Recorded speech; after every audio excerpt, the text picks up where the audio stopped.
Welcome dear rockers. इस बार हम आपके लिए लाए हैं एक सुपर और थ्रिलिंग गेम सीरीज। अगर आप स्क्विड गेम सीरीज के बहुत बड़े फैन हो और उसको द बेस्ट गेम सीरीज मानते हो तो आज हमारी ये सीरीज आपकी सोच को जरूर बदल डालेगी।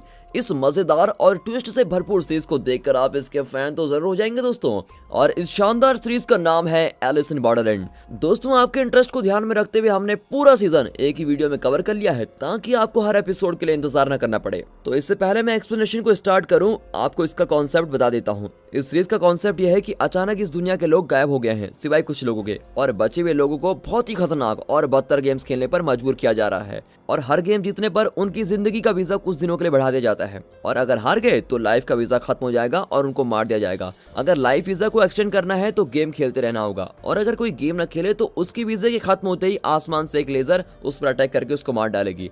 अब इस तरह की बेरहम दुनिया में हमारा हीरो और उसके साथी फंस गए हैं। वे नहीं जानते कि ये सब कौन कर रहा है और क्यों कर रहा है, लेकिन वे रोज मौत से जूझ कर डेंजरस गेम खेल रहे हैं ताकि जिंदा बचे रहें। और इसी दौरान वे हर पल कोशिश करते हैं कि इस डेंजरस दुनिया से बचकर बाहर निकलें और उस मास्टरमाइंड का पता लगाएं जिसने गेम को बनाया है और जो उनको कठपुतली की तरह नचा रहा है। और हर पल ट्विस्ट और थ्रिल को एक्सपीरियंस करके आप स्क्विड गेम को तो भूल ही जाएंगे।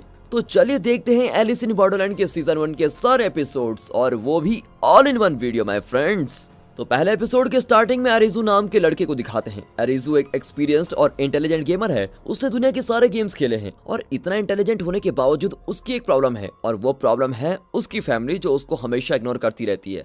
उसका भाई उसका मजाक उड़ाता है कि वो काम का ही नहीं है, और इस रोज की घिटपिट से तंग आकर बेचारा अरीजू बाहर चला जाता है। लेकिन उसके दो फ्रेंड्स हैं जो उसे फैमिली से भी ज्यादा प्यार करते हैं। एक का नाम है करूबी, जो अपने बॉस की वाइफ को चिढ़ाने की वजह से बॉस की मार खाकर बाहर आ गया है, और दूसरा फ्रेंड है छोटू, जो अपनी और अपनी फैमिली की गरीबी मिटाने के लिए 24 घंटे काम कर रहा होता है। अब इस तरह तीनों की अलग अलग प्रॉब्लम्स हैं, लेकिन इन तीनों की जिंदगी में सिर्फ एक ही खुशी है, और वो है तीनों की फ्रेंडशिप। और जब भी ये तीनों यार मिल बैठते हैं तो खूब मजे करते हैं। अब एक दिन में मजे से ट्रैफिक के बीच में हंसते खेलते एंजॉय कर रहे होते हैं, और तभी वे देखते हैं कि जलती धूप में आसमान में फायरवर्क्स हो रहे हैं। इतने में इनकी वजह से एक एक्सीडेंट होता है और पुलिस भी आ जाती है, और फिर तीनों पुलिस से डरकर भागते हैं और एक टॉयलेट के अंदर छुप जाते हैं। और बहुत देर अंदर रहने के बाद अचानक वहां पर पावर कट भी हो जाती है और सबके मोबाइल फोन्स भी ऑफ हो जाते हैं। वे बाहर निकलते हैं तो जगह एकदम सुनसान दिखती है। वहाँ एक भी इंसान नहीं होता, और कार्स खड़ी की खड़ी रहती हैं, और सारी इलेक्ट्रॉनिक चीजें बंद हो चुकी है।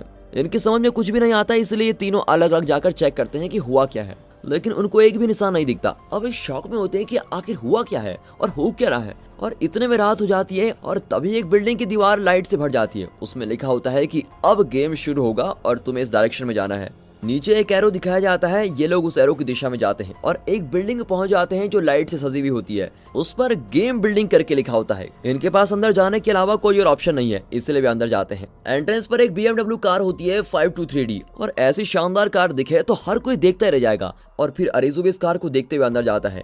अंदर जाते ही एक लेजर लाइट पड़ती है, लेकिन इनका ध्यान उस पर नहीं जाता। वहाँ कई सेलफोन्स रखे होते हैं, और जैसे वो एक फोन उठाता है तो उसमें इनके फेस रिकॉग्निशन होने लगता है, और मैसेज आता है कि गेम इज रेडी और 2 मिनट में गेम शुरू होगा। उस फोन में चार्ज होता है लेकिन सिग्नल नहीं होता, उसमें सिर्फ 4 ऑप्शन होते हैं। और फिर तीनों इस अजीब गेम के बारे में डिस्कस करते हैं। तभी शिबुकी नाम की एक लड़की आती है, और तीनों सोचते हैं कि चलो शुक्र है हमारे अलावा कोई और भी तो जिंदा है। लेकिन शिबुकी आकर छोटू को ID कार्ड निकालती है और लेजर में फेंक देती है, और फिर लेजर के लगने से ID कार्ड में एक होल हो जाता है। अब शिबुकी कहती है कि बाहर जाने की कोशिश की तो तुम्हारा भी यही हाल होगा। तुम लोग बॉर्डर क्रॉस करके आ गए हो, इसलिए गेम खेले बिना बाहर नहीं जा सकते, और अगर गए तो मारे जाओगे, समझे।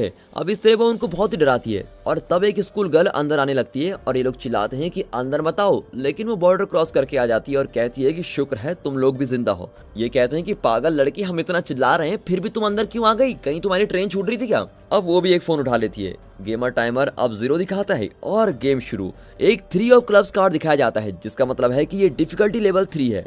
गेम का नाम है डेड और अलाइव। अब एक रूम में 2 डोर्स होंगे, और इन्हें सही डोर्स खोलकर बाहर जाना होगा। ठीक टाइम पर इन्हें सही डोर को चुनना है। अगर गलत डोर को चुना या टाइम ओवर हो गया तो ये लोग मारे जाएंगे। अब टाइम स्टार्ट होता है, और इनके पास सिर्फ 2 मिनट है। सभी टेंशन में होते हैं कि करें कैसे, और फिर सभी एक लिफ्ट में चढ़ते हैं जो उनको दूसरे रूम तक पहुंचाती है।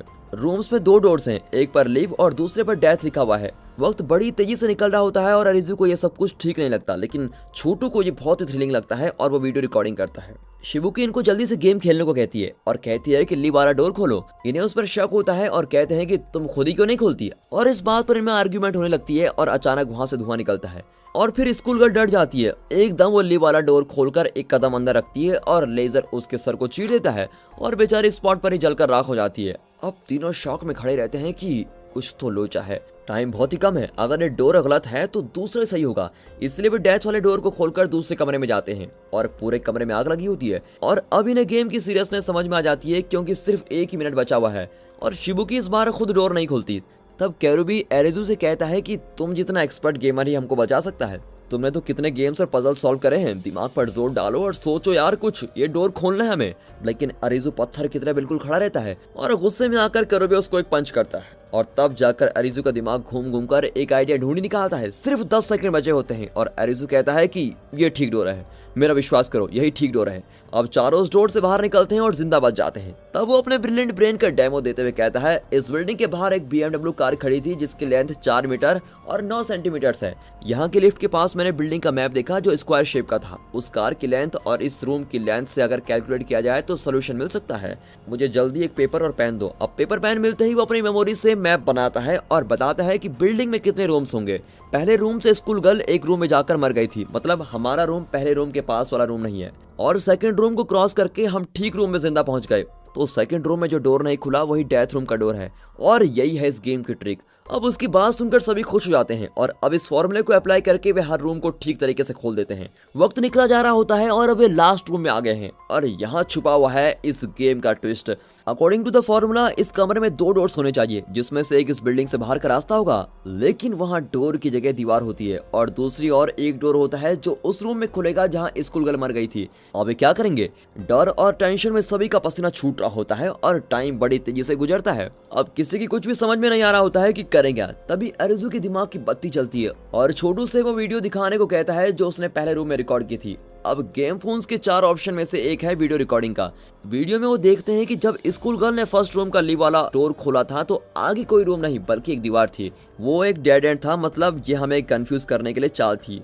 फर्स्ट रूम और इस रूम के बीच एक दीवार है, दरवाजा नहीं, तो इस रूम का सही डोर यही है। और ये कहकर वो दरवाजा खोलकर बाहर भागते हैं और तब उस लास्ट रूम में आग लग जाती है। सबसे लास्ट में छोटू बाहर आता है लेकिन उसके पैर जल जाता है। अब इस तरह वे बड़ी मुश्किल से उस गेम से बचकर बाहर आ जाते हैं और सबकी जान बचाने के लिए वो अरेजू को थैंक कहते हैं। अब वो जगह लगभग पूरी तरह से जलने लगती है और वहां से बाहर निकलकर सभी जरा रिलैक्स महसूस करते हैं। इस गेम को विन करने के लिए इन्हें एक रिवॉर्ड भी मिलता है और वो है एक 3 ऑफ क्लब कार्ड। इसका मतलब है कि अब इन्हें 3 दिन का वीजा मिल चुका है और ये लोग कंफ्यूज होकर सोच रहे होते हैं कि ये कहाँ जाने का वीजा है। और तभी एक बुजुर्ग आकर कहता है कि अब मैं और गेम नहीं खेलूंगा, मेरा वीजा खत्म हो गया है। और तब ऊपर से एक लेजर आकर उस बेचारे को खत्म कर देती है और ये लोग समझ जाते हैं कि ये वीजा फौरन जाने का नहीं बल्कि जिंदा रहने का वीजा है। अब ये बाहर आकर देखते हैं कि हर तरफ लेजर लाइट्स उतरी भी रहती हैं, यानी हर सेकंड्स किसी न किसी गेमर का वीजा खत्म हो रहा है और वे मर रहे हैं। अब अगले शॉट में दिखाते हैं कि एक बिल्डिंग के ऊपर से एक लड़की लेजर लाइट्स को देख रही है। वो बहुत ही कॉन्फिडेंट लड़की मालूम होती है और यही इस सीरीज की हीरोइन उसागी है। और यहीं पर पहला एपिसोड खत्म होता है। सेकेंड एपिसोड की शुरुआत में उसागी का फ्लैशबैक दिखाते हैं कि वो एक प्रोफेशनल माउंट क्लाइंबर है और अपने पापा के साथ मिलकर माउंट क्लाइंबिंग करती थी। और अब वो इन लेजर लाइट्स को देखकर मनी मन पापा को प्रॉमिस करती है कि मैं आखिरी दम तक जिंदा रहने के लिए लड़ती रहूंगी। अगले सीन में तीनों फ्रेंड्स और शिबुकी को दिखाते हैं जो बिना कुछ जाने किसी तरह से गेम खेल चुके हैं और उन्हें 3 दिन का वीजा मिल चुका है और इन 3 दिनों में उनको पता लगाना है कि यहाँ क्या हो रहा है और आगे क्या होने वाला है। फिर तीनों सेपरेट होकर इसकी रिसर्च में लग जाते हैं। अरेजो हर एक कार को खोलकर क्लू ढूंढने लगता है और एक कार में उसको कई दिनों से सड़ी हुई सब्जियां मिलती है। वो चौंक जाता है क्योंकि कल ही सारे लोग गायब हुए थे और एक दिन में सारी सब्जियां कैसे सड़ गईं। दूसरी ओर करोबे और शिबुकी सुपरमार्केट में घुसकर खाने की चीजें बटोर रहे होते हैं और उस रात में डिस्कस करते हैं कि आखिर हो क्या रहा है और हम असल में कहाँ हैं। शिबुकी कहती है कि तुम्हारे आने से एक दिन पहले मैं यहाँ आई थी और मैंने एक गेम खेला था जिसमें मैं जीत गई। ओह, जरूर दूसरों की लाइफ खतरे में डालकर तुम खुद बच गई होगी, इसी तरह जीता ना तुमने। और इस तरह वो शिबुकी को चिढ़ा रहे होते हैं। तब कैरोबे पूछता है कि कल ही तो सारे लोग गायब हुए थे और हम यहाँ आ गए और उससे एक दिन पहले तुमने गेम को कैसे खेल लिया, कहीं तुम टाइम ट्रैवल तो नहीं कर रही हो। शिबुकी कहती है कि कहीं हम किसी सिमुलेशन गेम में फंस तो नहीं गए, मतलब वर्चुअल रियलिटी की दुनिया या इमेजिनेशन की दुनिया में। अब अरेजू कहता है कि नहीं, अगर ऐसा होता तो छोटू को चोट नहीं लगती और उसको दर्द भी नहीं होता क्योंकि सिमुलेशन गेम में किसी को दर्द नहीं होता।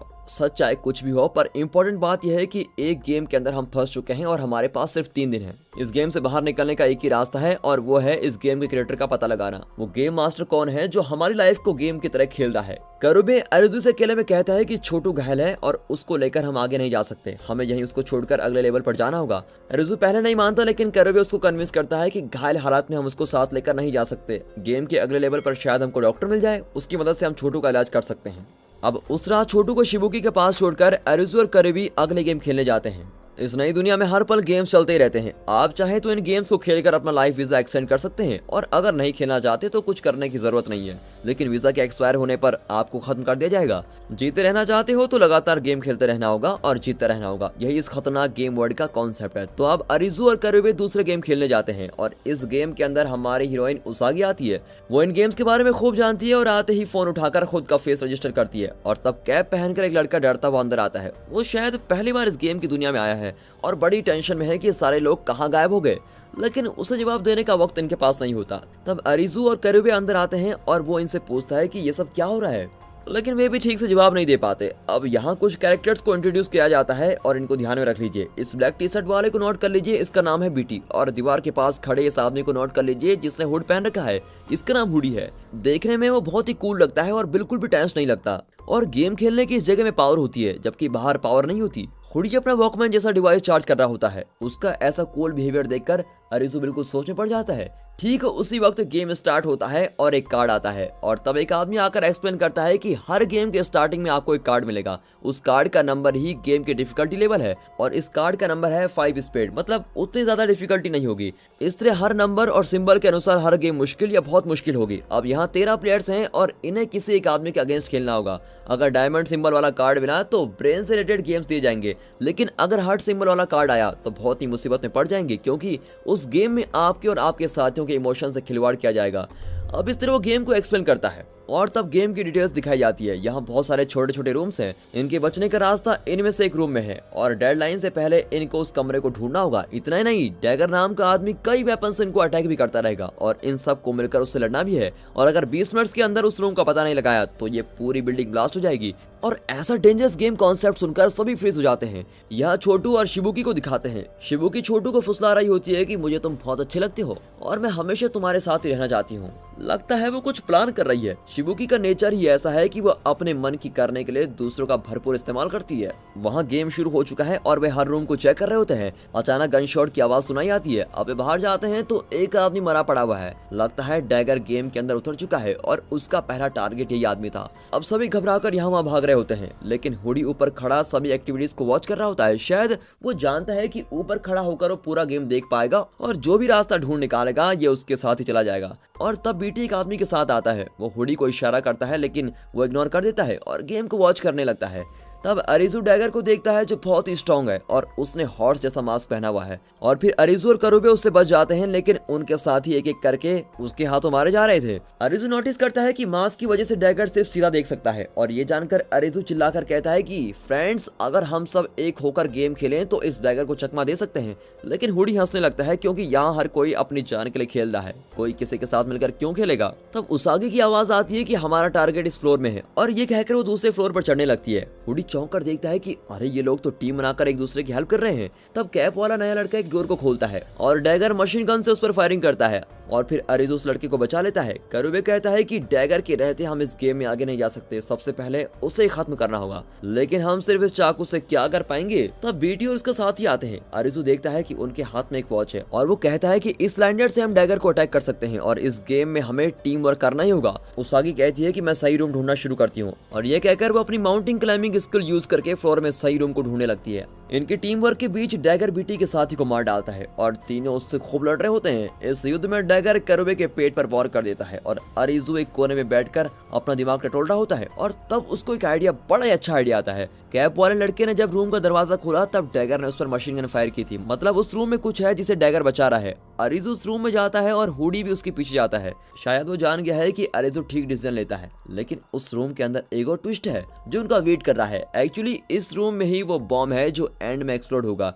और अब इस बॉम्ब को किसी तरह डिफ्यूज करना ही होगा, लेकिन अंदर भी एक डैगर है जो इन पर लगातार फायर कर रहा है। अरिज़ू पता लगाता है कि रूम में 2 बटन्स हैं और इनके एक साथ प्रेस करने से बॉम्ब डिफ्यूज हो जाएगा, लेकिन वो अकेला ये काम नहीं कर सकता और चिल्लाता है कि प्लीज मेरी कोई मदद करो, टाइम बहुत ही कम बचा है। तब उसागी चिल्लाती है कि मैं हेल्प करूंगी और ये कहकर वो कई फ्लोर्स और रूम्स को पार करके वहां एंट्री मारती है, लेकिन डैगर बीच में आ जाता है और तब हुडी अपना वॉकमैन उसागी को पास करता है। एक्चुअली ये वॉकमैन नहीं, एक टीजर गन है जिससे शॉक लगता है और फिर उसागी उससे डैगर को शॉक लगवाती है। इससे पहले कि डैगर समझ जाए, अरिज़ू और उसागी मिलकर दोनों बटन्स को दबा देते हैं और इस तरह बॉम्ब डिफ्यूज हो जाता है और इसी के साथ ये लेवल भी एंड हो जाता है। अब गेम का दी एंड होते ही सभी चैन की सांस लेते हैं। तब एक डैगर अपना मास्क निकालता है तो पता चलता है कि उसके गले में एक बेल्ट है और वो एक लेडी है। चौंका देने वाली बात यह है कि जिस तरह से ये लोग इस गेम को खेल रहे हैं, डैगर के कैरेक्टर में ये लेडी भी इस गेम को खेल रही है। इसका काम है गेम के दूसरे कैरेक्टर्स पर अटैक करना। एक और अरिज़ू और उसागी की टीम गेम जीतकर जिंदा रहेगी, लेकिन दूसरी ओर अपना गेम हारने के कारण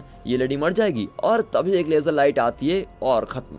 मतलब इस बेरहम गेम की दुनिया में एक इंसान की लाइफ दूसरे की डेथ है और इस पागलपन को देखकर अरिज़ू फूट फूट कर रोने लगता है। अब दूसरे डैगर की लाश के पास करीबी घायल पड़ा हुआ है और तब बीटी अपने मरे हुए साथी को वहीं छोड़कर चला जाता है, लेकिन उस मरे हुए साथी की पॉकेट में वॉकी टॉकी है और करीबी उसको निकाल लेता है। अब उसमें मैसेज आता है कि हमने गेम का सोल्यूशन ढूंढ लिया है, तुरंत बीच पर पहुंचो। अब करबी उनसे बात करने की कोशिश करता है लेकिन कोई जवाब ही नहीं आता। सभी कंफ्यूज होते हैं कि ये वॉकी टॉकी वाले लोग कौन हैं और क्यों ऐसा कर रहे हैं, पर किसी भी तरह जान बचाकर वे इस लेवल को पार कर ही लेते हैं। और तब गेम के बीच का एक फ्लैशबैक दिखाते हैं। लेडी डैगर के मरने के बाद अरिज़ू बहुत ही रो रहा होता है और तब उसागी उससे कहती है कि इस गेम में सिर्फ अपनी लाइफ बचाने पर तुम ध्यान दो, दूसरों की लाइफ की फिक्र मत करो। लेकिन अरिज़ू बेबस होता है कि ये कैसी बेहुदा जगह है। तब उसागी वहां से चली जाती है। तभी हुडी डैगर के पॉकेट से एक चिट निकालता है जिस पर कुछ ड्राइंग की गई होती है और वो उसको रख लेता है। अगले सीन में दिखाते हैं कि शिबुकी छोटू का पूरा ब्रेन वॉश कर रही है। तब अरिज़ू और करुबे आते हैं और गेम में विन करने से इन दोनों को कुछ और दिन का वीजा मिल गया है, लेकिन शिबुकी और छोटू का ये लास्ट दिन है। करुबे के पेट में बैंडेज किया गया होता है। वो वॉकी टॉकी पर सुनी हुई बात उनको बताता है, लेकिन यहाँ आसपास तो कोई बीच नहीं है। बीच का मतलब बीच ना होकर और कोई जगह भी हो सकती है। इस वॉकी टॉकी के रंग से तो ये जगह कहीं पास में होनी चाहिए। अब ये सब सोचकर भी रात को उस जगह का पता लगाने का फैसला करते हैं, पर शिबुकी कहती है तुम दोनों के पास इन सब बातों के लिए टाइम है, लेकिन मेरे और छोटू का ये लास्ट दिन है और हमारा वीजा खत्म होने वाला है, हमें वीजा की जरूरत है। इसलिए उस रात वे एक और गेम को खेलते हैं और वहाँ सिर्फ ये 4 लोग होते हैं और वे फोन पर रजिस्टर कर लेते हैं। उसमें कार्ड आता है 7 ऑफ हार्ट्स, मतलब इमोशन के साथ खिलवाड़ करने वाला गेम, और उसको देखकर ये सभी घबरा जाते हैं। फिर वहाँ उन्हें रखे हुए गॉगल्स पहनने की इंस्ट्रक्शन दी जाती है और गॉगल्स में उन्हें बताया जाता है कि आप हाइड एंड सीक खेलने वाले हो और आपके पास 15 मिनट्स हैं और इस गेम में एक प्लेयर फॉक्स होगा और बाकी 3 बकरे, और इस गेम के एंड में जो फॉक्स बना रहेगा वही गेम का विनर होगा। और ये सुनकर इनकी टेंशन शुरू हो जाती है कि एक की जान बचेगी और बाकी 3 मर जाएंगे। सबसे पहले छोटू को फॉक्स बना जाता है। वो मुड़कर अरिज़ू को देखता है तो अरिज़ू फॉक्स बन जाता है, मतलब फॉक्स जिसको भी देखेगा वो फॉक्स बन जाएगा और बाकी लोग बकरे बनेंगे। और फिर 15 मिनट तक इनका गेम ऐसा चलता रहेगा और आखिर में जो फॉक्स बनेगा वही गेम को जीतेगा। अब बाकी 3 बकरे होंगे जो एंड में मर जाएंगे। तीनों बेस्ट फ्रेंड्स अपनी जान के लिए दूसरे की जान नहीं ले सकते और बेचारे डिस्कस कर रहे होते हैं कि अब हम क्या करें, लेकिन झट से शिबुकी कहती है कि हे गाइस यहाँ देखो। तब तीनों एक साथ शिबुकी को देखते हैं और अब शिबुकी फॉक्स बन गई है और जब ये होता है तो वो झट से भागकर कहीं छुप जाती है। उसका प्लान यह है कि गेम के एंड तक वो किसी को भी नहीं देखेगी और फॉक्स बनी रहेगी और इस तरह वो बच जाएगी और तीनों फ्रेंड्स खत्म। अब तीनों मिलकर शिबुकी को ढूंढने लगते हैं। तभी अरिज़ू चिल्लाता है कि देखो शिबुकी, हमारे पास 15 मिनट्स हैं, मिल बैठकर हम डिस्कस कर सकते हैं कि हम इससे कैसे बचें, प्लीज बाहर आ जाओ। लेकिन शिबुकी नहीं मानती और चुपचाप अपनी जगह पर छुपी रहती है। तब करुबे किसी तरह उसका पता लगा लेता है और जबरदस्ती उसको देखने पर मजबूर करता है। अब करुबे फॉक्स बन गया है और वो वहां से निकलने वाला होता है, लेकिन शिबुकी नहीं छोड़ती और उसके घायल पेट पर पंच कर देती है। और तब वहां अरिज़ू आता है और करुबे उसको देख लेता है और अब अरिज़ू फॉक्स बन गया है और शिबुकी उसको चेस करने लगती है। अरिज़ू उसको समझाता है कि मेरे पास मत आओ, हम सबको मिलकर यहाँ से बचना होगा, पर शिबुकी तो शिबुकी है, अपनी शेल्फिश जिद पे अड़ी रहती है और अरिज़ू के पास आ जाती है। अब ऐन वक्त पर छोटू जंप करके उसको पकड़ लेता है और चिल्लाता है कि भागो बेटा अरिज़ू। अरिज़ू भागने लगता है 3 बेस्ट फ्रेंड्स मिलकर अपना गेम खेल रहे हैं, लेकिन अचानक करुबे हाथ में से एक चाकू लेकर अरिज़ू को चेस करता है और कहता है तुम अकेले ही बचना चाहते हो। और इनकी चेस के बीच में अरिज़ू चुप हो जाता है और गॉगल्स को निकालने की कोशिश करता है, लेकिन वो कर नहीं पाता। उसे उस ड्रैगन लेडी का इल्यूजन भी सता रहा होता है और वो रोने लगता है। अब इल्यूजन में उसे अपने घर की बातें दिखाई देती है। उसके फैमिली में उसको कोई रिस्पेक्ट नहीं करता था और उसको कीड़े मकोड़ों की तरह ट्रीट किया जाता था, हमेशा ही उसकी इंसल्ट करते रहते थे। लेकिन इतनी परेशानी के बीच भी उसके फ्रेंड्स उसको बहुत ही सपोर्ट करते थे और फैमिली से ज्यादा उसको प्यार करते थे। अब ये सारी बातें उसको दिखाई पड़ती हैं। अब वो अपने फ्रेंड से कहता है कि यार मेरी लाइफ भी कोई लाइफ है क्या, मुझे तो अपने घर में कुत्तों की तरह ट्रीट किया जाता है, लेकिन तुम दोनों में मेरी जान बसी है। तुम दोनों को मारकर मैं अकेला जिंदा रहकर क्या करूंगा? मुझे अपनी लाइफ में वापस भी नहीं जाना है। तुम दोनों में से अगर कोई जिंदा रहे तो मेरे लिए बहुत है। प्लीज मेरे पास आ जाओ। अब इस तरह वो अपने सारे इमोशंस अपने दोस्तों के सामने रखता है और दोस्तों ये सीन हमारा दिल भी जीत लेता है। अरिजू के दोस्त भी अपनी फ्रेंडशिप की वैल्यू रियलाइज करते हैं। अब छोटू अपनी जगह नहीं बताता और साथ में शिबुकी का मुंह बंद करके रखता है ताकि उसकी आवाज से अरिजू उसका पता न लगा सके। अब दूसरी ओर करुबे जो अरिजू को चेस कर रहा था वो भी चुपचाप बैठ जाता है और कहता है कि यार अरिजू तुम महान है। एक सेकंड में तो मेरा भी जमीर बिकने वाला था, लेकिन तूने मुझे बचा लिया। तू ही सच्चा दोस्त है यार। अगर किसी को जीना चाहिए तो वो तू ही है। एक और बात जान लो अरिजू, इस गेम को सिर्फ तुम ही खत्म कर सकते हो, हम दोनों से ये नहीं होगा, इसीलिए तुम्हें ही जिंदा रहना है। वहाँ छोटू कुछ भी नहीं कह पाता और खामोश रहकर रो रहा होता है, लेकिन अरिजू अपने फ्रेंड्स की कही अनकही बातें समझ जाता है और कहता है कि मैं अकेला जिंदा रहकर कौन सा तीर मारने वाला हूँ, मैं भी तो तुम्हारे साथ ही मर जाऊंगा ना। लेकिन करुबे कहता है कि तुम्हें जिंदा रहकर उस गेम मास्टर का पता लगाना है और उसको खत्म करना है। ये काम तुम्हारे अलावा और कोई नहीं कर सकता। लेकिन अरिजू हर तरफ इन दोनों को ढूंढने लगता है। अब इस बीच छोटू शिबुकी के मुंह से हाथ निकाल देता है, लेकिन शिबुकी भी खामोश रहती है और इन तीनों की फ्रेंडशिप देखकर वो समझ जाती है कि मेरी लाइफ इनकी फ्रेंडशिप से बड़ी नहीं है, इसीलिए वो चुप रहती है और इमोशनल होकर छोटू को गले लगा लेती है। टाइम निकल चुका है और अब अरिजू के फ्रेंड्स और शिबुकी के सर फट जाते हैं, तीनों मर जाते हैं और अपने दोस्तों को मरते देख अरिजू बेबस होकर रोने लगता है। सड़कों पर भिखारियों की तरह भूखा प्यासा पड़ा रहता है और कहता है कि मैं भी एक दिन मर ही जाऊंगा, लेकिन आगे गेम नहीं खेलूंगा। तब वहाँ उस आगे एक रैबिट लेकर आती है। अब अरिजू को देखकर उसे अपने पापा की याद आ जाती है। उसके पापा एक एक्सपर्ट माउंट क्लाइंबर थे, लेकिन मीडिया उनका मजाक उड़ाया करती थी कि इतने ऊंचे पर्वत पर बिना ऑक्सीजन सिलेंडर के कोई नहीं चढ़ सकता। और मीडिया की बातों को झूठा साबित करने के लिए एक बार वो बहुत ही ऊंचे पर्वत पर बिना ऑक्सीजन सिलेंडर के चढ़ने लगता है और उस एक्सपीडिशन में उनकी मौत हो गई थी। उस वक्त उस आगे जितनी दुखी थी, अब अरिजू की हालत देखकर भी उतनी दुखी होती है। कट करके दिखाते हैं कि उसागी एक जगह पर बैठी हुई है और रैबिट को ग्रिल कर रही है। वो मुड़कर देखती है तो अरिजू उठ गया होता है। सड़कों पर उसकी हालत को देखकर उसागी उसको यहाँ लेके आई थी। वो कहती है तुम गेम नहीं खेलोगे तो वीजा एक्सपायर हो जाएगा और तुम मर जाओगे। क्या तुम इस तरह मरना चाहते हो? अपने दोस्तों की मौत का बदला नहीं लोगे क्या? सिर्फ जिंदा रहने का नाम जिंदगी नहीं है अरिजू, यहाँ लड़ने का नाम जिंदगी है। पहले तो वो खाना नहीं खाता, लेकिन किसी तरह उसागी उसको खाना खिला देती है। फिर वो उसको एनकरेज करके अगला गेम खेलने लेके जाती है और ये फोर्थ गेम है। टनल के अंदर एक बस है जिस पर अजीब तरह का ग्राफिटी बना हुआ है। अब दोनों बस में चढ़ते हैं जहाँ 3 लोग होते हैं। गेम खेलने से एक के पैर में चोट आ गई होती है। तीनों फ्रेंड्स हैं और वे अपना इंट्रो देते हैं। अब ये 5 प्लेयर फोन पर रजिस्टर करते हैं और इन्हें 4 ऑफ क्लब कार्ड मिलता है, जो मीडियम से काफी डिफिकल्टी वाला गेम है। और इस गेम का नाम है गोल और इन्हें उस गोल का पता लगाना है। वो कहाँ है और कितने डिस्टेंस पर है वो भी इन्हें पता लगाना है। फिलहाल पूरे फोन पर डिस्टेंस 0 दिखा रहा है। गोल कहाँ है क्या है इसका किसी को कुछ भी नहीं पता, लेकिन सिर्फ 2 घंटे का टाइम है।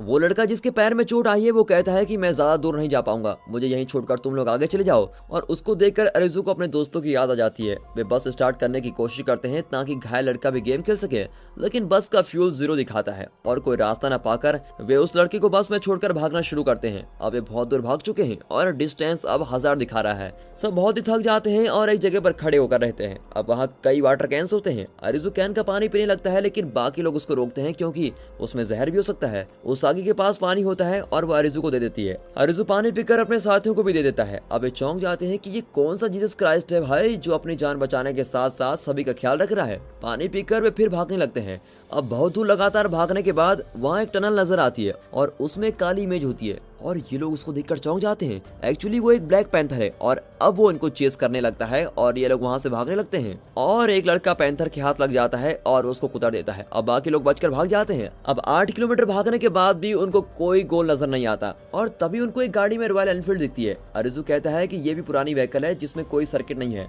और ये डीजल से चलती है। फिर वो उसको स्टार्ट करने की कोशिश करता है, लेकिन उसमें बैटरी नहीं होती, पर अंदर फुल टैंक डीजल होता है और वो कहता है कि मैं इस डीजल को लेकर वापस स्टार्टिंग पॉइंट पर जाना चाहता हूँ और इस डीजल से हम बस को स्टार्ट कर सकते हैं और उसके अंदर बैठा हुआ लड़का भी इस तरह बच सकेगा। लेकिन उसागी मना करती है। अरिजू कहता है कि वो भी तो मेरे फ्रेंड्स की तरह है, जो गलती मैंने एक बार की है मैं दोबारा नहीं करूंगा। अब ये कहकर वो रॉयल एनफील्ड को लेकर वापस बस की ओर भागने लगता है और बाकी लोग गोल की तलाश में दूसरी ओर भागते हैं। अब बहुत देर भागने के बाद पता चलता है कि आगे एक दीवार है।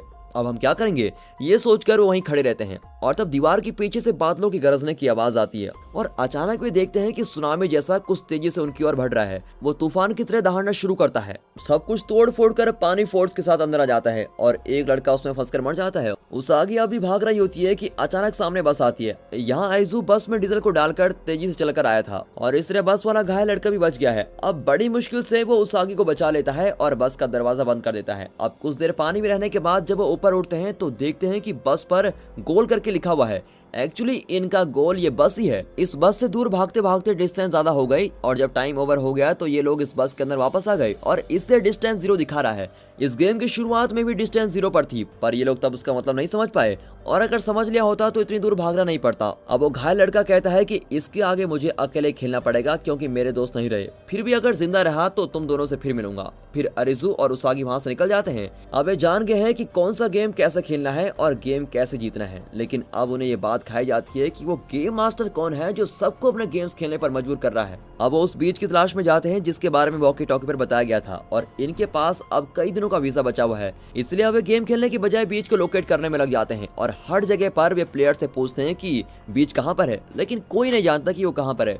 अब कई दिन बीत जाते हैं और अब उनका वीजा कुछ ही दिनों में एक्सपायर हो जाएगा। उसागी कहती है कि तुम फिक्र मत करो, हम उस विलन का पता जरूर लगा पाएंगे, लेकिन क्या कल तुम मेरे साथ हंटिंग करने चलोगे? वो कहता है कि हाँ जरूर चलूंगा, मुझे हंटिंग सीखनी है और अपने फ्रेंड्स की मौत का बदला भी लेना है। फिर दोनों टेंट के अंदर लेट जाते हैं और उसागी सो जाती है, लेकिन अरिजू को नींद नहीं आती। फिर अगले दिन उसागी अरिजू को हंटिंग के बारे में सारी बातें सिखाती है और अरिजू भी उसको अपनी गेमिंग स्किल्स को सिखाता है। अब अगले दिन दोनों अलग अलग लोकेशन पर अलग अलग गेम्स को दूर से देखते हैं, लेकिन उसमें पार्टिसिपेट नहीं करते। अरिजू देखता है कि कुछ प्लेयर्स के हाथों में एकदम अलग किस्म की वॉच है और तब उसे उसका सेकंड गेम याद आता है जिसमें बीटी और उसके साथी के हाथ में ऐसी वॉच थी। उसी के पास वॉकी टॉकी भी था। अब अरिजू कहता है कि तुम उन वॉच वाले प्लेयर्स पर ध्यान दो। उसागी वैसा ही करती है। अब दोनों गेम्स खत्म होते हैं और वॉच वाले प्लेयर्स किसी तरह गेम जीतकर बाहर आते हैं और फिर दोनों लोकेशन पर जीती हुई टीम्स कार में निकल जाती हैं और फिर एक टीम को अरिजू चेस करता है और दूसरी को उसागी चेस करती है और अरिजू उनको एक जगह मिस कर देता है, लेकिन उसागी पता लगा लेती है कि कार कहाँ गई है। अब वे दोनों उस जगह पर पहुंच जाते हैं और बाइनोकुलर से देखते हैं कि वहाँ क्या है। वहाँ एक बहुत ही बड़ी बिल्डिंग होती है और उसमें लाइट जल रही होती है। बाइनोकुलर जूम करने पर बिल्डिंग पर बीच करके लिखा हुआ होता है, लेकिन यहाँ पर पावर कट तो नहीं है और इनके सवाल जवाब के बीच अचानक अरिजू के सर पर कोई गन रखता है। अब अगले शॉट में दोनों बिल्डिंग के अंदर होते हैं और उन्हें कई सारे लोग घेरे हुए हैं। वहाँ ब्लैक ड्रेस में एक लड़की होती है और शॉर्ट्स पहनी हुई दूसरी लड़की आती है और तब एक आदमी आता है और कहता है welcome to the beach my friends, मेरा नाम है हैटर और मैं यहाँ का राजा हूँ। वो इस गेम वर्ल्ड की कॉन्सेप्ट की सारी डिटेल्स इनके सामने रखता है। वो कहता है कि कुछ कार्ड्स को कलेक्ट करने के लिए मैं अपने आदमियों को गेम्स खेलने के लिए भेजता हूँ और ये कहकर वो एक स्क्रीन को हटाता है। वहाँ एक कार्ड डेक के सारे कार्ड्स होते हैं। जो कार्ड्स उसे मिल चुके हैं उन पे एक्स मार्क होता है और बाकी सारे कार्ड्स उसे अब तक नहीं मिले हैं। सबसे पहले जो भी कार्ड्स को कलेक्ट करेगा वो इस दुनिया से जा सकेगा। अरिजू पूछता है कि इस दुनिया से जाने का क्या मतलब है और तब हैटर एक्सप्लेन करता है तुम सोच रहे हो कि अचानक एक दिन दुनिया के बाकी लोग गायब हो गए और तुम जैसे कुछ लोग इस गेम वर्ल्ड में फंस गए हो, लेकिन सच ये नहीं है। मैं और तुम असली दुनिया से गायब हो गए हैं और इस गेम वर्ल्ड की नई और अजीब दुनिया में फंस गए हैं और इस दुनिया से बच निकलने का एक ही रास्ता है। हर गेम के अंत में प्लेयर्स को एक कार्ड मिलता है और इस तरह जो हर गेम्स को खेलकर सारे कार्ड्स को कलेक्ट कर लेता है वो इस गेम वर्ल्ड से बाहर जाकर अपनी असली दुनिया में जा सकता है। इसलिए मेरे लोग इन गेम्स में जाकर कार्ड्स कलेक्ट कर रहे हैं। उसागी पूछती है क्या सारे कार्ड्स मिल जाने पर हम यहाँ से बाहर निकल सकते हैं? हैटर कहता है हम नहीं बहना, सिर्फ मैं यहाँ से निकलने वाला हूँ। इसी मकसद से मैंने जगह बनाई है। तुम्हें जो भी चाहिए वो यहाँ मिल जाएगा। तुम सिर्फ जाकर गेम्स खेलो और फिर एंड में मिलने वाले कार्ड को मुझे दे दो। इस तरह सबसे पहले मैं यहाँ से निकल जाऊंगा। मेरे बाद मेरे साथी यानी आप लोग एक एक करके इस जगह से बच सकेंगे और यही हमारा रूल है। उसागी कहती है तो तुम्हें बचाने के लिए मैं अपनी जान खतरे में क्यों डालूं? मैं खुद ही गेम खेलकर कार्ड कलेक्ट करूंगी और बच निकलूंगी। अरे इतनी स्मार्ट मत बनो बहना, क्योंकि नमक हरामों को यहाँ मौत की सजा दी जाती है। इसलिए सोचना बंद करो और सिर्फ मेरे ऑर्डर्स को फॉलो करो। अब तक जो गेम्स तुमने खेले हैं चुपचाप उनके कार्ड्स मुझे दे दो। अब वे कार्ड्स निकाल कर देते हैं तो हैटर बिल्कुल चौंक जाता है, क्योंकि ये सारे कार्ड्स तो बहुत ही डिफिकल्ट गेम्स को खेलकर आए होते हैं और वो कहता है लगता है तुम दोनों गेम्स खेलने में माहिर हो। चलो इसीलिए मैं तुम दोनों को प्रमोशन देता हूँ और मेरे जाने के बाद बहुत जल्दी ही तुम दोनों को भी बचाने का चांस दिया जाएगा। और हाँ, एक इम्पोर्टेंट रूल बता देता हूँ, गन सिर्फ हमारे पास होंगी और किसी के पास गन रखने का कोई हक नहीं है। इसीलिए सभी को स्विम सूट ही पहनना होगा। अब जाओ मेरे फ्रेंड्स, बाहर जाकर एंजॉय करो। अब ये कहकर वो चला जाता है और ये दोनों बाहर जाते हैं तो वहाँ बहुत सारे लोग स्विम सूट में पूल में मजे कर रहे होते हैं। दूसरी ओर उछल कूद और पार्टी चल रही होती है। अरिजू चौंक जाता है कि ये लोग कैसे बेमतलब लाइफ जी रहे हैं। तब एक आदमी चिल्लाता है कि टाइम निकला जा रहा है और सब तैयार हो जाओ। यहाँ हर किसी को बता दिया जाता है कि उन्हें कौन सा गेम खेलकर कौन सा कार्ड लाना है। फिर उन्हें कार में गेम स्पॉटर भेजा जाता है और अगर वे गेम में जीतकर जिंदा रहे तो उसी कार में कार्ड लेकर वापस आ जाते हैं और यही है उनकी लाइफ। अब अरिजू और उसागी अलग अलग गेम्स खेलने जाते हैं। तब हुडी ने देखता है और उसके साथ एक लड़की होती है। हुडी लड़की से कहता है कि ये दोनों बहुत ही इंटेलिजेंट हैं, हम गेम्स में उनको यूज कर सकते हैं। और अब सब अलग अलग स्पॉट्स पर जाकर डिफरेंट गेम्स खेलने लगते हैं। अब बेटी को दिखाते हैं जो एनिमल्स को हंट करने वाला गेम खेल रहा होता है।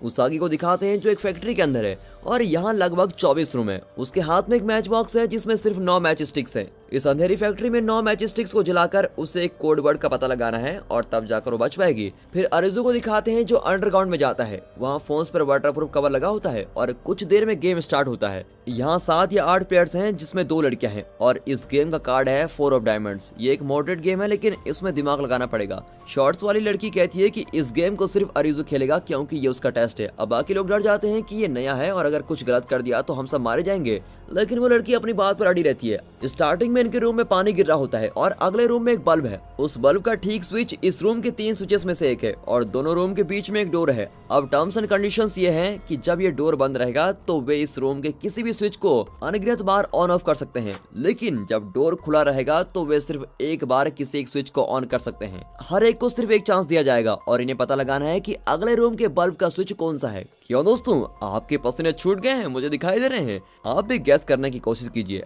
आप तो सोच रहे होंगे कि डोर बंद करके ये लोग सारे स्विचेस को ट्राई कर सकते हैं, लेकिन बंद डोर से कैसे पता चलेगा कि कौन सा स्विच से बल्ब जल रहा है और कौन से नहीं। अब समझे इन बेचारे गेमर्स की प्रॉब्लम को। ऊपर से एक और ट्विस्ट ये है कि अंदर गिरते हुए पानी का लेवल धीरे धीरे बढ़ रहा है और यहाँ एक मेटल लगा हुआ है और अगर ऊपर उठता हुआ पानी इसको छू गया तो शॉक लगेगा और सभी मारे जाएंगे। गेम शुरू हो चुका है और सबकी टेंशन भी। फिर एक नासमझ लड़की जाकर उस मेटल को टच करती है और करंट शॉक से स्पॉट पर ही मर जाती है।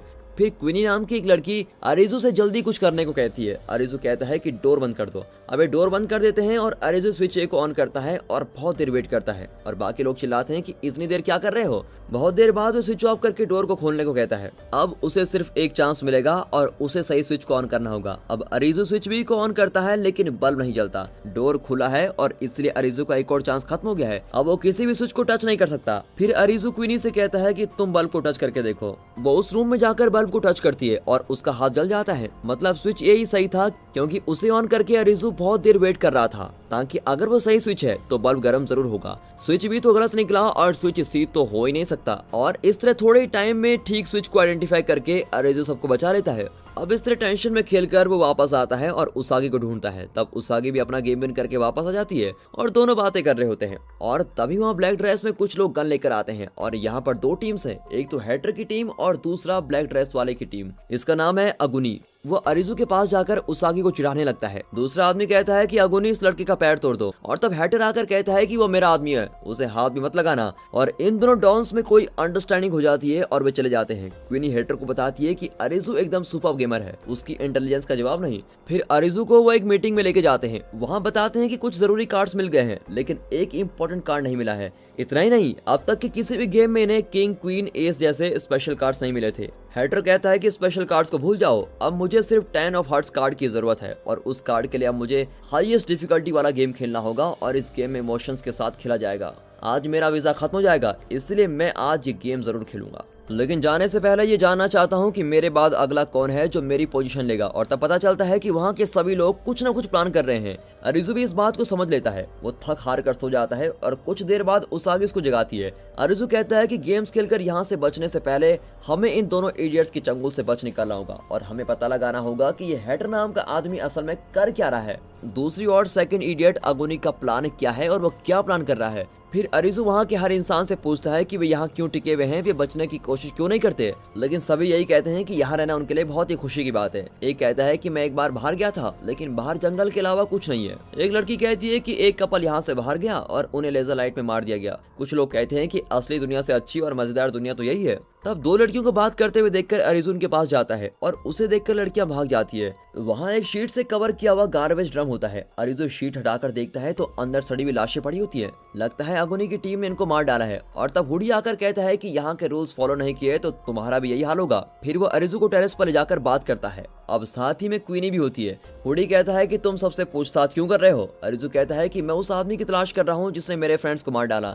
इस गेम वर्ल्ड के गेम मास्टर को मैं मार डालना चाहता हूँ। इतना ही नहीं, मैं उसागी को खोना नहीं चाहता। लेकिन अरिज़ू, हम एक एक करके ही कार्ड्स कलेक्ट करके यहाँ से निकल पाएंगे। हैटर के बाद अगुनी बाहर जाने के लिए तैयार बैठा है। तुम्हारा नंबर आते आते तो कई साल बीत जाएंगे, ये बिल्कुल पॉसिबल नहीं है, लेकिन मेरे पास एक प्लान है। अगुनी हैटर को कभी जाने नहीं देगा और मौका मिलते ही वो हैटर को खत्म कर देगा। आज रात हैटर अपना आखिरी गेम खेलने जा रहा है और तुम देख लेना, वो गेम विन नहीं करेगा और उसकी लाश ही लौटेगी और फिर अगुनी बीच का हेड हो जाएगा और फिर तो इस जगह और यहाँ के लोगों को कोई नहीं बचा सकता। इससे पहले कि ऐसा हो सके हैटर के सारे कार्ड्स को लेकर हमें भाग निकलना होगा। अब इसी बीच एक इमरजेंसी मीटिंग बुलाई जाती है और अरिजू और हुडी वहां जाते हैं और वहां हैटर की लाश होती है और फिर हुडी अरिजू को देखता है। हैटर को गोली लगी हुई होती है। शॉर्ट्स वाली लड़की आकर पूछती है कि गन्स कौन से गेम में यूज होती हैं, लेकिन कोई ठीक जवाब नहीं देता। किसी को यकीन नहीं होता कि हैटर गेम खेलकर मारा गया है, क्योंकि वो तो एक एक्सपर्ट खिलाड़ी था। जो भी हो, अब वो मर चुका है। अब अगुनी सबको धमकाकर खुद को वोट करने को कहता है और वो अब बीच का हेड बन गया है। हैटर ने जो कार्ड्स कलेक्ट किए थे उनको एक सेफ में रखा होता है और सेफ का पासवर्ड एक पेपर पर लिखकर सील किया गया होता है। अब उसको अगुनी को दे दिया जाता है। वो उसमें एक पासवर्ड लिखकर फिर से सील कर देता है और ये सब कुछ हुडी देख रहा होता है। हुडी अरिजू से कहता है कि आज रात अगुनी और उसके आदमी जीत का सेलिब्रेशन करेंगे और इस गैप में तुम्हें लॉकर से कार्ड्स निकालने होंगे। लेकिन अरिजू कहता है कि उसका पासवर्ड मुझे नहीं पता। हुडी बताता है कि मैंने अगुनी को एनवेलप खोलते हुए देख लिया था। उसके अंदर कोई पासवर्ड नहीं था, लेकिन सील पर उसका पासवर्ड BOSS लिखा हुआ था। लेकिन वो बॉस नहीं बल्कि 8055 है और ये कहकर वो अरिजू को अकेला भेज देता है। और फिर अरिजू अंदर जाकर लॉकर का पासवर्ड पंच करता है तो अलार्म बजने लगता है। अगुनी और उसके आदमी अंदर आ जाते हैं और उनके पीछे हुडी आता है। ये हुडी की एक चाल थी, उसने जानबूझकर अरिजू को फंसाया था। अब ये अरिजू को एक जगह बांध कर रख लेते हैं और उसकी आंखों पर और मुंह पर टेप लगा देते हैं और अब वो सिर्फ सांस ले सकता है। वे कहते हैं कि हमें तुम्हारे कान खुले रखने हैं ताकि तुम अपनी उसागी की आवाज को सुन सको। अब हम उसको मार डालेंगे। और ये कहकर अगुनी के आदमी चले जाते हैं और इस मौके का फायदा उठाकर हुडी लॉकर रूम में जाता है। एक्चुअली हुडी जान गया था कि उस एनवेलप के अंदर पासवर्ड की जगह एक हिरन की ड्राइंग है। हुडी जानता था कि कार्ड्स किसी नॉर्मल लॉकर में नहीं होंगे। तब वहाँ एक हिरन की पिक्चर होती है और वो उसको हटाकर देखता है तो वहाँ एक लॉकर होता है। हुडी उस पर 8055 प्रेस करता है और लॉकर खोलकर उसमें सारे कार्ड्स निकाल देता है। वहाँ दिखाते हैं तो अगुनी के आदमी उस आगे को सता रहे होते हैं। अब हुडी क्वीनी को लेकर वहाँ से बच निकलने की सोचता है, लेकिन अचानक रुककर अपनी वॉच ऊपर फेंक देता है। एक लेजर ठीक से वॉच के बीच से गुजरती है। इसे कहते हैं ट्विस्ट। और तब इन्हें बताया जाता है कि आप लोग एक गेम के अंदर हैं। दोनों शॉक हो जाते हैं और तब दिखाया जाता है कि पूरी बिल्डिंग को लेजर का पिंजरा घेर रहा होता है। यहाँ अगुनी और उसकी टीम लोगों को डरा रहे होते हैं और इस बीच लेजर पूरी तरह से बिल्डिंग को घेर चुका है और सभी स्क्रीन पर गेम स्टार्टेड का मैसेज आता है। किसी की कुछ भी समझ में नहीं आता। अगुनी के आदमी उसागी को छोड़कर भाग जाते हैं और उसागी भी नीचे आ जाती है। अब ये गेम इस बिल्डिंग में ही होगा। अचानक वे देखते हैं कि एक लड़की को छुरी से मार डाला गया है और इस गेम का नाम है विच हंटर। इस लड़की को आप में से किसी नहीं मारा है। उस खूनी का पता लगाकर उसे आग में डालना होगा और यही है तुम्हारा टास्क। अगर 2 घंटों के अंदर ऐसा नहीं किया तो तुम सब मारे जाओगे। और सभी कंफ्यूज हो जाते हैं कि अब इस खूनी को कैसे ढूंढेंगे। शॉर्ट्स वाली लड़की के हाथों में खून से भरा रुमाल देखकर सभी उस पर शक करते हैं, लेकिन वो कहती है कि ये हैटर का खून है। उसके शरीर से निकले भी बुलेट इनकी गन की है। अगुनी के आदमी ने ही हैटर को मारा है और मरी हुई लड़की की फ्रेंड अब भी जिंदा होती है और ये वही 2 लड़कियां हैं जो उस दिन अरिजू को देखकर भाग गई थी। अब सब उस लड़की पर शक करते हैं और उसको आग में डालने को कहते हैं। और तब उसागी और ब्लैक ड्रेस वाली लड़की आकर कहती है कि इस तरह बिना प्रूफ के किसी को नहीं मार सकते।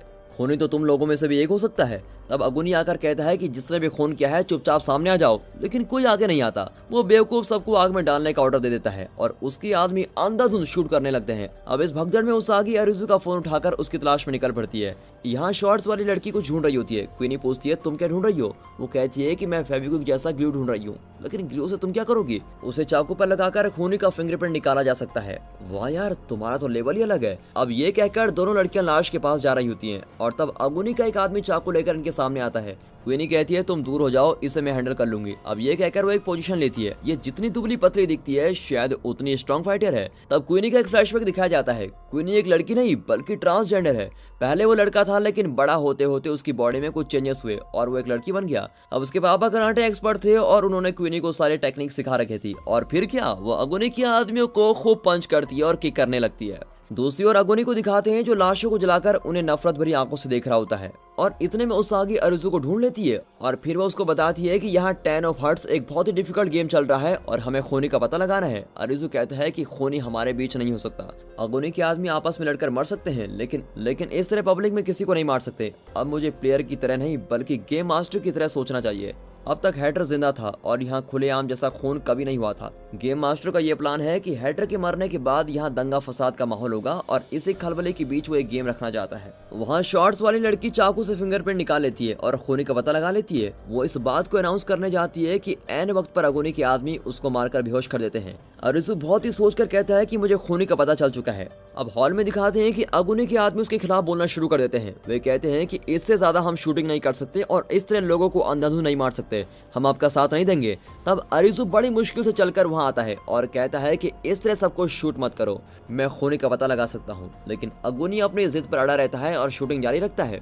अरिज़ु उसको रोकने जाता है लेकिन वो अरिज़ु को मार देता है और तब उसागी कहती है कि अगुनी खूनी का पता लगाना ही नहीं चाहता क्योंकि वही खूनी है। अब उसके आदमी उस पर गन पॉइंट करने लगते हैं लेकिन अरिज़ु उन्हें रोक देता है कि अगुनी खूनी नहीं है। जब मेरे फ्रेंड्स मर गए थे तो मुझे इतना गिल्टी फील हुआ, उतना ही अगुनी को भी हो रहा है। और इतना ही नहीं, यहाँ पर सिर्फ इन्हीं के पास गन्स हैं। अगर वे चाहते तो कब का इस बीच पर कब्जा कर चुके होते, लेकिन इन्होंने ऐसा नहीं किया। ये कहकर अरिज़ु सस्पेंस खोल देता है। एक्चुअली अगुनी और हेटर बेस्ट फ्रेंड थे। अगुनी नहीं चाहता था कि कोई हेटर के खिलाफ खड़ा हो जाए, इसलिए जो भी हेटर के खिलाफ खड़ा होता था उसे अपनी टीम में शामिल कर लेता था और इस तरह से वो हेटर की सुरक्षा कर रहा था। और फिर आखिरी गेम से पहले अगुनी हेटर से मिला और उसे समझाया कि इस तरह हर वक्त हम गेम नहीं खेल सकते, चलो बीच से बाहर चले जाते हैं। लेकिन हेटर नहीं माना और दोनों बेस्ट फ्रेंड्स थे और वे इस गेम वर्ल्ड के पहले मेंबर्स हैं। दोनों ने कई कठिनाइयों का सामना किया था और बहुत ही मुश्किलों के बाद इन्हें पता चला कि सारे कार्ड्स कलेक्ट करने पर ही वे यहाँ से बच निकल सकते हैं, इसलिए उन्होंने ये जगह बनाई थी। लेकिन वक्त के चलते चलते हेटर खुद को यहाँ का राजा और बाकी लोगों को अपनी प्रजा समझने लगा। वो यहाँ से बाहर नहीं जाना चाहता था। अगुनी ने उसको समझाने की बहुत कोशिश की लेकिन हेटर नहीं माना और तब जाकर अगुनी ने बीच को छोड़कर जाने का फैसला किया। लेकिन हेटर ने कहा कि मैं तुम्हें जाने नहीं दूंगा और ये कहकर वो अगुनी को शूट करने वाला था, लेकिन अगुनी ने अपने बचाव में हेटर को शूट कर दिया और अपने बेस्ट फ्रेंड को मारकर अगुनी खुद से और इस जगह से नफरत करने लगा और इसलिए गुस्से में सबका खून करने लगा है। अब इस तरह अरिज़ु पूरी स्टोरी बताता है, लेकिन अगुनी कहता है कि ये झूठ बोल रहा है, मैंने ही हेटर को मारा है और तुम सब मिलकर मुझे मार डालो, मैं मरना चाहता हूँ। वो ऐसा इसलिए कह रहा है क्योंकि हेटर को शूट करने के बाद उसने हेटर की गन चेक की थी, उसमें कोई भी बुलेट नहीं थी और वो यूं ही अगुनी को डरा रहा था। लेकिन अगुनी ने जल्दबाजी में उसको शूट कर दिया और अब खुद से नफरत करने लगा है। वो सब तो ठीक है, लेकिन उस लड़की का खून किसने किया? तब अरिज़ु कहता है कि अगर मैं गेम मास्टर होता तो आपको बता देता कि उस लड़की को किसी ने नहीं मारा, उसने खुद ही अपनी छाती पर छुरी घूम डाली है। अब सभी चौंक जाते हैं कि अरिज़ु क्या रहा है। हुडी भी सोचता है कि इस एंगल में तो मैंने भी नहीं सोचा। और तब शॉर्ट्स वाली लड़की और क्वीनी आ जाती है और वे कहती हैं कि अरिज़ु ठीक कह रहा है, चाकू में उस लड़की के फिंगरप्रिंट्स हैं। और अब वहाँ और ज्यादा खलबली मच जाती है और सब मिलकर अगुनी को मारने लगते हैं। गेम का टाइम भी निकला जा रहा होता है और तब मरी हुई लड़की की फ्रेंड कहती है कि इसने खुद अपना खून किया है, इसलिए इसकी लाश में आग डाल दो, बाकी लोगों को मैं डाइवर्ट करती हूँ। लेकिन ये सबको कैसे डाइवर्ट करेगी? तब वो चिल्लाकर कहती है कि मैं ही इस गेम के डीलर हूँ और तभी ऊपर से लेजर लाइट आकर उसको मार डालती है। अब सभी शॉक में होते हैं और तब अगुनी का एक आदमी जो शुरू से अंधाधुंध शूट कर रहा था वो अब आग के अंदर भी शूट करने लगता है। इस पागल को साथ लेकर मैं भी मर जाऊंगा, ये सोचकर अगुनी उसको खींच कर लेके जाता है और आग में कूद जाता है और इस तरह दोनों मर जाते हैं और अब वो जगह शांत हो जाती है। अब ये उस लड़की की लाश को आग में डाल देते हैं और तब मैसेज आता है कि कांग्रेचुलेशन, आप गेम को जीत चुके हैं। और अब सभी बीच नाम की उस बिल्डिंग से बाहर आ जाते हैं और पूरी बिल्डिंग जलकर राख हो जाती है। और तब दिखाते हैं कि हुडी के हाथ में 10 ऑफ हार्ट्स कार्ड आ चुका है और अब उसके पास सारे कार्ड्स हैं। अब अरिज़ु को दिखाते हैं, उसने मरी हुई लड़की का फोन उठाकर रख लिया था और वो फोन में रिकॉर्ड की हुई वीडियो को प्ले करता है। उस वीडियो में वो सब कुछ रिकॉर्ड किया गया था जो शुरू से उस लड़की और उसकी फ्रेंड ने किया था। गैंग मास्टर ने इन दोनों लड़कियों को डरा धमकाकर इस गेम में यूज किया था। न चाहते हुए भी ये दोनों गेम मास्टर के गेम डीलर बनकर काम कर रही थी, लेकिन आखिर में अपनी फ्रेंड को मरा हुआ देखकर उस लड़की से रहा नहीं गया और इसलिए उसने सबके सामने कबूल कर लिया कि वो गेम मास्टर की डीलर है। वो नहीं चाहती थी कि और लोग मर जाएं। और फिर अरिज़ु और उसागी उस वीडियो को देखकर सोचते हैं कि ये जगह सबवे जैसी लग रही है। फिर वे उस जगह का पता लगाकर वहां जाते हैं। वीडियो में उन्होंने देखा था कि ये लड़कियां जब भी गेम मास्टर से मिलने जाती थी वहां कई लोग सिमुलेशन को देखकर एंजॉय करते थे। किसी तरह दोनों सिमुलेशन वाली जगह पर पहुंच जाते हैं, लेकिन ये क्या, यहाँ तो सब मरे पड़े हुए हैं और उनके सर पर लेजर का निशान भी है। दोनों चौकर उनको देख रहे होते हैं, तभी हुडी वहां जाता है और कहता है मैं कोई वीडियो फुटेज देखकर नहीं आया। सेकंड गेम में मुझे डैगर के पॉकेट से एक छोटा सा पेपर मिला था। पहले तो मुझे समझ में नहीं आया कि ये क्या है, लेकिन बाद में पता चला कि वो एक मैप है और उस मैप को फॉलो करके ही मैं यहाँ पर आया हूँ। लेकिन हुडी के पास तो सारे कार्ड्स हैं और वो बचकर जाने की वजह यहाँ क्यों आया?